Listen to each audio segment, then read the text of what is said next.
Hey, I'm Lindsay Lyman. I worked almost 12 years at Amazon and saw so many brilliant and successful overachievers burn themselves out and leave their jobs because they're so stressed and anxious. But guess what?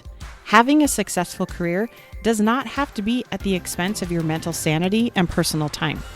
There's an easier way, and I can show you how. Let's do this. Hey y'all, hope you're holding up well out there. Today, I want to talk about one of the reasons it's so important to understand what are the things you believe. And I'm not talking about from a spiritual aspect or even things that you believe are right or wrong.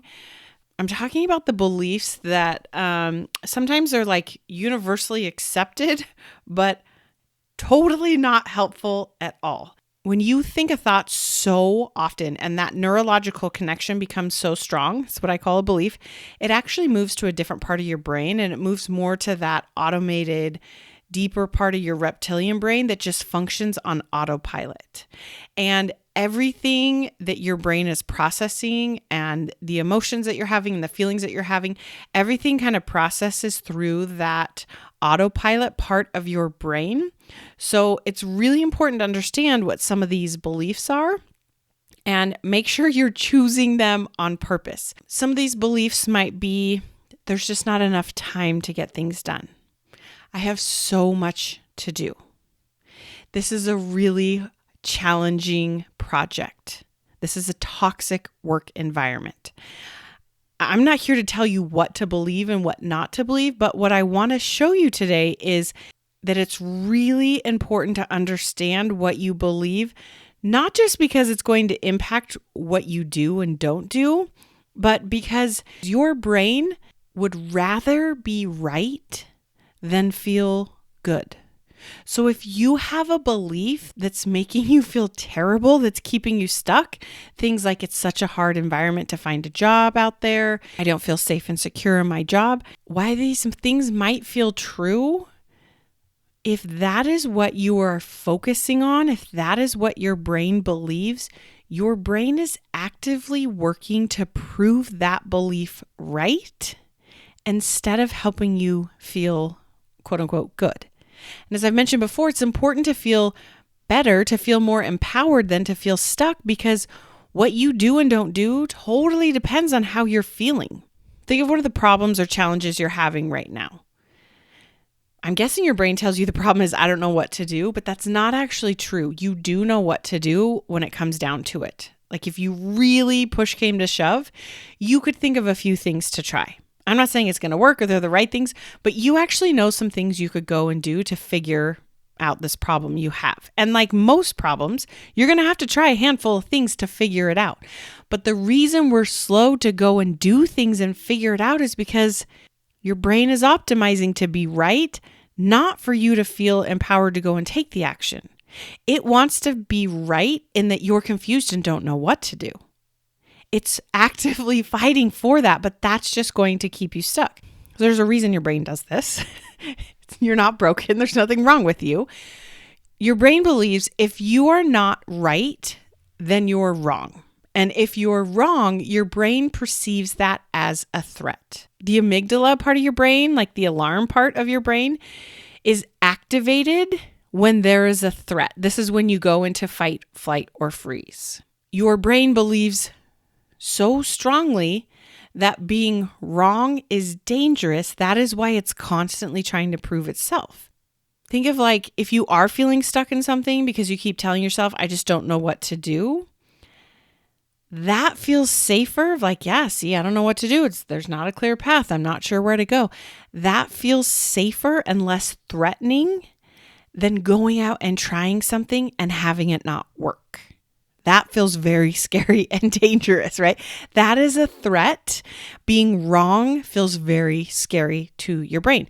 And if the threat is big enough, the amygdala is going to take over. That fight or flight is going to take over your brain, and you're not going to think of good ideas, and you are going to stay confused and stuck. Your reality is part objective and part subjective. The objective part is what actually happens. Okay, but your reality includes the subjective part of how your brain makes sense of it. This is why all of us can attend the same meeting and walk out with a totally different interpretation and understanding of what just went on. We all actually experience the same thing, but that subjective part of our reality, what our brain is making it mean, is very different for every one of us because all of our brains are different. So we each are experiencing the world in very unique, different ways, which is amazing and wonderful. And there's tons of data that says we want that to be successful as humans. At the same time, if we think about this, it's almost impossible for anyone to know what is quote unquote right for you. This is why people come to me for coaching and they're like, I just want you to tell me what to do. And I'm like, I can give you some ideas, but your brain is the most powerful asset you have. I am not here to tell you what to do because I know my reality through my objective and subjective lens, but only you know it through yours. What I do and what I believe a good coach does is they teach you how do you manage your brain so that you get to tell yourself what is right for you. You're the only one that knows what you should and should not be doing. Your brain would rather be right than feel good. Your reality is based on what actually happened and how your brain is making sense of it. So what do? This is where mindfulness is so crucial. As a first step, you've got to know there's just a whole lot of subconscious beliefs out there. It's things like, it's nice to be kind. Or my parents used to always say, like, money doesn't grow on trees. Or if you work hard, it pays off, right? Some of these beliefs are not serving you and your brain is trying to prove that right instead of feeling good. And some of these beliefs are keeping you stuck. So you want to start with mindfulness. You just want to take a pause in your reality. Learning how to manage your brain will help you learn how to respond instead of reacting. Reacting comes from that fight or flight space. Response comes when we don't feel like there's a threat. Because it's also fascinating to watch what our brain is spending so much energy and time trying to prove it's right about. It's things like, I have too much to do. This manager's terrible. I'm totally stuck. Finding a new job is hard. I'm not going to get promoted. This process is so terrible, it's not going to work. You're going to go out there and perceive reality, and your amygdala is going to take over and feel threatened. This is where you want to take a couple deep breaths and decide, what do I want to believe in this moment on purpose? If you're not actively choosing to believe on purpose, those subconscious beliefs are going to drive what you're thinking and how you're feeling. So yes, things are going to happen and you're going to keep getting evidence to prove these beliefs true of, like, I have so much to do, my manager's terrible, I'm stuck, I don't have options. You're going to feel that and you're just going to take a quick pause and you're going to breathe in through your nose, out through your mouth, and ask yourself, what do I want to believe in this moment? Some of the things I like to choose to believe in those moments where I'm feeling threatened, but I'm also feeling very stuck, are things like, there is a way, I just haven't figured it out yet. Or the thought, I can go figure out the one next step. Or one of my favorite ones, I want to be wrong. Right? If my brain is like, this manager's terrible, I'm just stuck, there's no options. I'm like, no, I would love to be wrong about this. It just feels so much easier. You've got to decide, what do you want to believe on purpose, and start telling yourself that thought. Because if a belief is simply a thought you've had so many times it has a strong neurological connection, guess what? You can change your beliefs. Here's how you do it. It takes practice. It takes purpose, conscious thinking of that thought hundreds, if not thousands of times a day for weeks, months, years, however long it takes. You want to practice thinking that new thought you want to believe. Because remember, your brain would rather be right than feel good. So if you're starting to believe, I can figure out the one next thing to go and do, that is what your brain is going to go searching for and prove itself right. But here's the thing. I don't think you can go from one extreme to another. You need to practice believing little thoughts in between. So if you truly believe your manager is terrible, you can't just practice telling yourself a positive thought like, my manager's great, I'll figure it out, because your brain doesn't believe that. Your amygdala is still triggered and your nervous system is still in fight, flight, or freeze. It doesn't believe that thought. That neurological connection is not strong enough to override your amygdala. You need to redirect your brain to a belief you already believe, maybe not as strong as my manager's terrible and I'm stuck, but that you do have some belief around. Things like, I know how to keep my composure in our one-on-one tomorrow. I know what my goal is in that one-on-one. That I believe. That's like this little in-between thought from my manager's terrible and I'm totally stuck to I can figure this out. I'm in control of me. If that's where you're wanting to go, there's hundreds of little thoughts in between. Redirect your brain to that. And then go look for evidence. Go to the one-on-one. And afterwards be like, yeah, I was right. I knew how to get what I needed out of that meeting. My manager, pretty predictable. And I know the one next step I can go and do for this thing. Maybe your manager didn't give you the answer, but now you know, okay, I'm not going to get it from my manager. I'm going to go find it someplace else. Your brain is looking for evidence to prove itself right. Make sure you're very aware of what beliefs it's actively fighting to prove right. I'll give you a couple examples of how I've been trying to practice this currently and some ways I've practiced it in my past jobs. So right now, as I'm working on building my coaching business, emailing is a very powerful tool. I know this. I've gone through all the trainings. I've seen all the webinars. I've seen the data. I've worked in marketing for years. I know that emails that help people, that are compelling, that are driven, that are adding value are such a great thing. Like there's emails I get from companies that I love, but I also have this belief emails are so annoying. Like we get so many emails a day. And when the belief emails are so annoying is what I'm showing up from, guess what? I don't send emails. And if I do, they're not great because I'm like, this is so annoying. This is just spam. No one's going to open it. No one's going to read it. This is dumb. Why am I even doing this? And I send terrible emails. And guess what? It is spam and it's not helpful and people don't open or read it. And then my brain's like, see, emails are annoying. This isn't going to work. You got to find another way to help people. It's not going to be through email. But then again, when I can redirect my brain to that belief, yeah, but a good email actually is really helpful. That feels more empowering. And then I go and I write a better email and I'm actually helping people. And I'm proving that other belief wrong. So that connection is getting a little weaker for that belief of emails are annoying. And I'm working on building that neurological connection and proof and evidence of like emails that add value to people are actually really great things and people love them.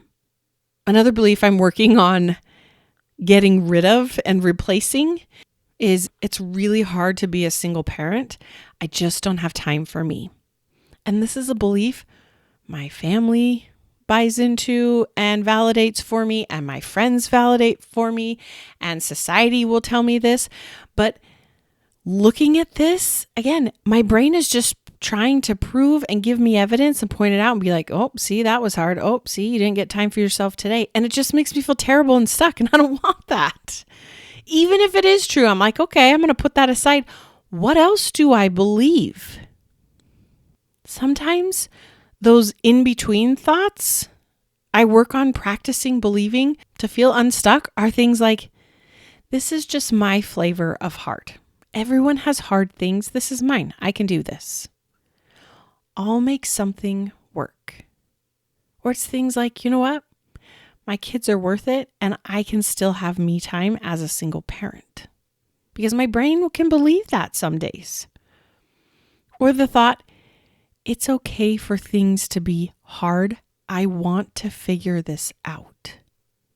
You see how I'm not like sunshine and rainbows and it's amazing and I love it and everyone should single parent.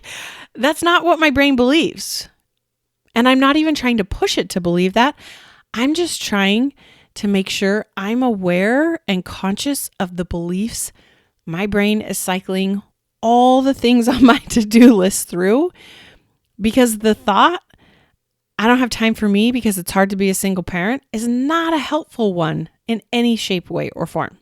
Or this was one I really struggled with when I was at Amazon, is I believed, and I had a lot of evidence and a lot of people that backed me up, of believing they don't care about people. I worked from that belief for about half of my time at Amazon. So for about 6 years, that's what I was working through. And I got to tell you, it was not fun.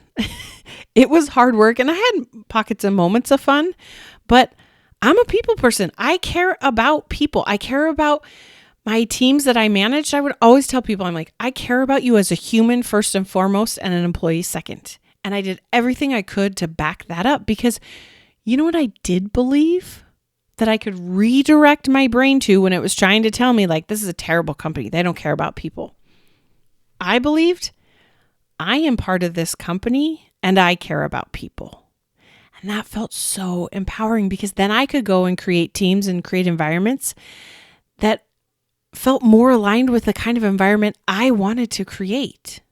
It wasn't perfect every time. It was hard. There were still moments where my brain would find evidence of this is a terrible company. They don't care about people. But I would just say, and I'm part of this company and I care. What am I going to go and do and create today in this environment? At Amazon, I also struggled with beliefs of I don't trust my manager and I don't have support for my team. The more senior I got, and the more often my manager changed, because we reorged every 6 months, I had a lot of belief around this thought. It just kept me from being the kind of person I wanted to be and being honest and pushing back and saying no, because if I didn't trust my manager, I was not always honest with them. They'd ask me if my team could take things on and I would say yes, when really we couldn't, right? Because I was trying to please them and keep them happy so that I didn't have to deal with them. When I realized this belief was keeping me stuck, again, a thought I already believed that I practiced thinking, I would put this on a sticky note. I would put it as the wallpaper on my phone. I would make the thought I was practicing believing my password to log into my computer. The first letter of that sentence I was practicing believing, I would make my password, because I'd enter that password dozens of times a day. So I was telling myself it all the time. I had a system where it would email it to me multiple times a day, because I want to practice thinking this thought more and more so it becomes the stronger belief. So the thought I practiced believing even stronger, that helped me feel more empowered and less alone and stuck, was I trust me and I can find the support I need. It wasn't in the traditional ways I had it on previous teams. It wasn't going to be with my peer team in that situation. That's okay. I know how to go out and find support. I trust me. It just feels so much better. I'd offer you to think about, what are the beliefs you have about your job, about where you're at, about your company, about your manager, about the projects, about your title, about how much money you're making, about your scope of work. Really just be aware, again, not because we want to be mad and fight and go and change all the things and just be happy with everything, but just know your brain is actively fighting to keep those beliefs true. And if it's not going to help you, let's work on actively trying to believe something else. Your brain would rather be right than feel good. It's good to know as you're trying to manage your brain, there's nothing wrong with you. This is how your brain is wired. Let's make sure we're spending our emotional energy helping our brain fight for things that are going to help us get to where we want to go. All right, y'all. You got this. You're amazing. We'll talk soon. If what you're learning from this podcast is helping, this is just the beginning. Each week, I offer a limited number of coffee chats so that you and I can connect one-on-one and talk specifically about what's going on for you. You'll leave this call feeling more hopeful and motivated, but I'm also going to teach you a few things to try right away to get unstuck. Space is very limited and these are free, so grab your spot before they're gone. Click the link in the show notes or go to lindsaylymancoaching.com/chat and sign up today. You got this.